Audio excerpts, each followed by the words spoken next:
नमस्कार। Welfare officers के लिए एग्ज़ाम्स के लिए जो कि 12 जुलाई को संभावित है, डीएसएसबी द्वारा आयोजित इस एग्ज़ाम में जुवेनाइल जस्टिस के तहत पहला टॉपिक है जुवेनाइल डेलिक्वेंसी।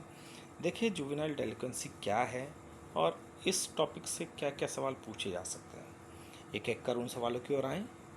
सबसे पहले पूछा जा सकता है जुवेनाइल क्या है, इसकी एज क्या है, डेफिनेशन क्या है, इसके जो विचारक हैं उनके योगदान के, जुवेनाइल डेलिक्वेंसी को रोकने के क्या सेफगार्ड हो सकते हैं, इसी पर बेस सवाल आ सकते हैं।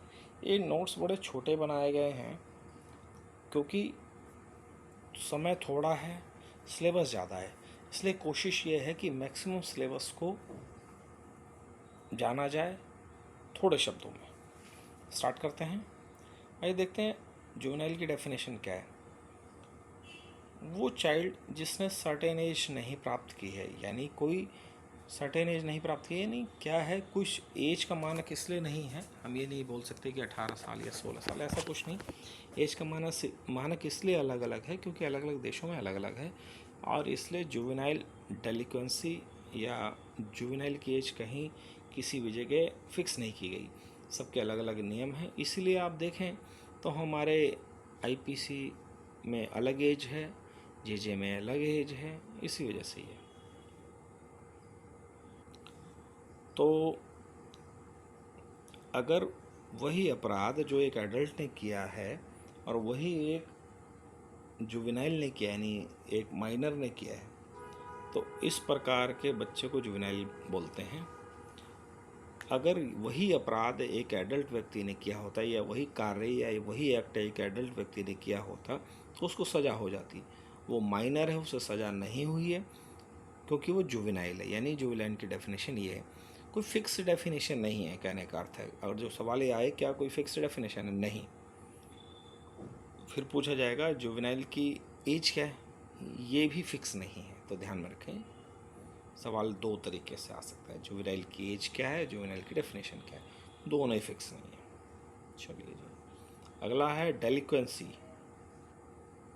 अब डेलिक्वेंसी क्या है? डेलिक्वेंसी होता है दोष, आरोप।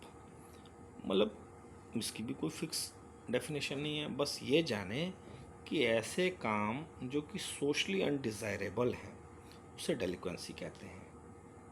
ऐसे कार्य, ऐसा एक्ट या ऐसा व्यवहार, ऐसा कंडक्ट जो कि सोशली एक्सेप्टेबल नहीं है, सोशली डिज़ायर्ड नहीं है, सामाजिक रूप से उनकी मान्यता नहीं है। दूसरा, इसकी एक डेफिनेशन और है, juvenile delinquency generally means the failure of children to meet certain obligation expected to them by society. मतलब ऐसे मानक हैं जो सोसाइटी मानती है, लेकिन बच्चे उस ऑब्लिगेशन को पूरे नहीं कर पा रहे हैं, यह है डेलिक्वेंसी। तो इसलिए इसकी भी कोई फिक्स नहीं है, बस सोशली अनडिज़ायरेबल एक्ट है और जो कि बच्चे अपने उस ऑब्लिगेशन को पूरा नहीं कर पा रहे हैं जो कि समाज उनसे चाहता है।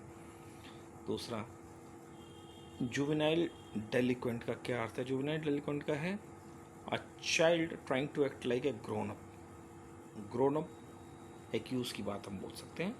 खैर ये बड़ी अलग अलग है, इसलिए कोई फिक्स नहीं है, इसलिए डेफिनेशन में हमें याद रखना पड़ेगा सोशली अनडिज़ायरेबल और failure to meet certain social obligations. अब देखते हैं जुवेनाइल डेलिकेंसी के बहुत सारे अलग अलग वर्गीकरण किए गए हैं, इनका क्लासिफिकेशन किया गया है। अब देखते हैं जरा, तीन विचारक हैं, हर्ष, ईटेन, पॉल्क। हर्ष, ईटेन, पॉल्क को देखें। हमें बहुत ज़्यादा नहीं जाना है क्योंकि इतना समय नहीं है आप लोगों के पास कि बहुत ज़्यादा आप जिन्हें जान सको।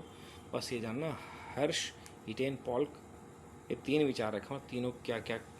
हर्ष एक है, ईटन पॉलक एक वर्ग है, दो लोगों का ग्रुप है, उन्होंने किया। तो हम एक की बात जानेंगे। हर्ष कहता है जुवेनाइल ऑफेंसेस क्या है? कहता है इनकॉरिजिबिलिटी यानी लेट आना, घूमना, बात ना मानना, यानी साधारण है। और दूसरा यानी ट्रेंसी यानी भागना, स्कूल से घर से छुपना भागना ये है, और ये प्रॉपर्टी का डिस्ट्रक्शन है, तोड़ना तोड़ फोड़, वायलेंस है, मतलब और सेक्स ऑफेंसेस है, होमोसेक्सुअलिटी भी है और जनरल सेक्स भी और रेप भी है। ये अर्श ने डिफाइंड किया। और एटॉन और पॉल कुछ और ज़्यादा बढ़ के करते हैं। तो आप अगर जो हर्ष की याद रख लें तो बाकी सारी याद तो हो ही गई। तो यानी ये डिफिनेशन आ सकती है ये जुवेनाइल ऑफेंसेस की क्लासिफिकेशन में। ये पूछा जा सकता है हर्ष का कौन सा है। हर्ष का आप याद रखें, लेट आना जाना, बातें ना मानना, स्कूल से भागना, घर से भाग के छुपना, प्रॉपर्टी का डिस्ट्रक्शन, चाहे अपनी हो चाहे दूसरों की हो, वायलेंस करना, चाकूबाजी से, बंदूकों से, पिस्टल से, सेक्स ऑफेंसेस करना, रेप करना, होमोसेक्सुअलिटी करना, ये सब। बाकी जो बचे वो ईटन और पॉल के, फिर भी एक बार जान लेते हैं। माइनर वायलेंस, ट्रैफिक वायलेंस और property violence, major traffic violence, women addiction, alcohol है, ड्रग्स से रिलेटेड है, सेक्स से रिलेटेड है, बॉडली हार्म्स, मारना पीटना, रेप, जनरल, ये सब है। मतलब टोटल बहुत सारे हैं।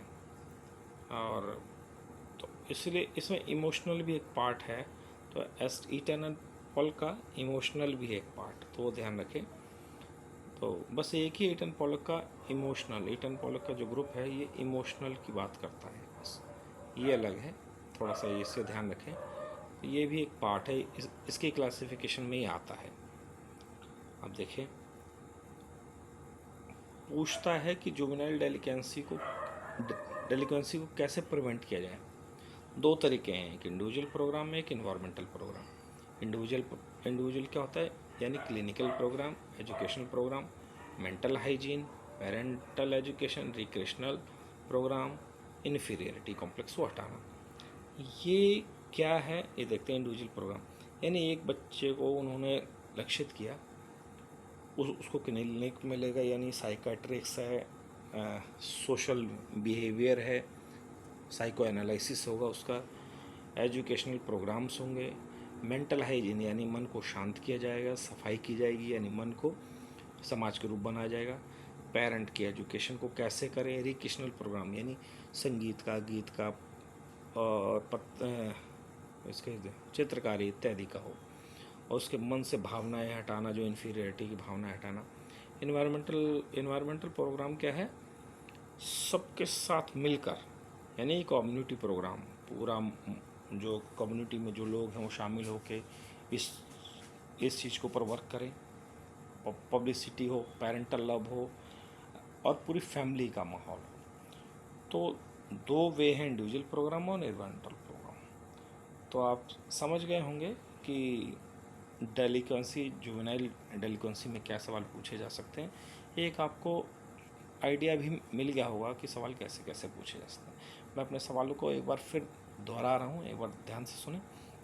जुवेनाइल की एज क्या है पता नहीं, कोई भी हो सकती है। डेफिनेशन क्या है, सोशली अनडिज़ायरेबल एक्ट या ऐसे एक्ट सोशल ऑब्लिगेशन में जिसमें बच्चे पूरा नहीं कर पा रहे हैं। जुवेनाइल की एज क्या है पता नहीं। कौन है जिसने क्लासीफाई किया जुवेनाइल की डेलिक्वेंसी, हर्ष में बाकी सब कुछ है, ईटन पॉल्क में अलग है, बस ईटन पॉल्क में याद रखें इमोशनल पार्ट एक जुड़ा हुआ है। हर्ष का घर से भागना, स्कूल से भागना, बहानेबाजी करना, तोड़ फोड़ करना और प्रॉपर्टी का नष्ट करना, सेक्स ऑफेंसेस, ये 5 है टोटल, बस ये ध्यान रखें। इंडिविजुअल और इन्वायरमेंटल प्रोग्राम क्या है, इन्वायरमेंटल प्रोग्राम और इंडिविजुअल प्रोग्राम है ये बच्चे को सुधारने का है, यानी जुवेनाइल डेलिक्वेंसी को सुधारने का है, जिसमें सबको मिलकर कार्य करना पड़ेगा। इंडिविजुअल में तो एक बच्चे को फोकस किया जा रहा है और इन्वायरमेंटल में सब मिलकर बच्चे का साथ दें, ये अंतर है। तो देखिए, हमने कोशिश की है कि एक नोट्स बनाया जाए और इनके बारे में अच्छी चर्चा की जाए, ताकि आप लोग एग्ज़ाम देने में अपने आप को सहज महसूस हो सकें आप, और अच्छी अपनी परफॉर्मेंस दे सकें। समय समय पर मैं आता रहूँगा, पर मेरा उत्साह के लिए आप लोगों द्वारा मेरे चैनल को सब्सक्राइब ज़रूर करें। ताकि मुझ में एक आशा बढ़ सके और मेरा उत्साहवर्धन हो सके। नमस्कार।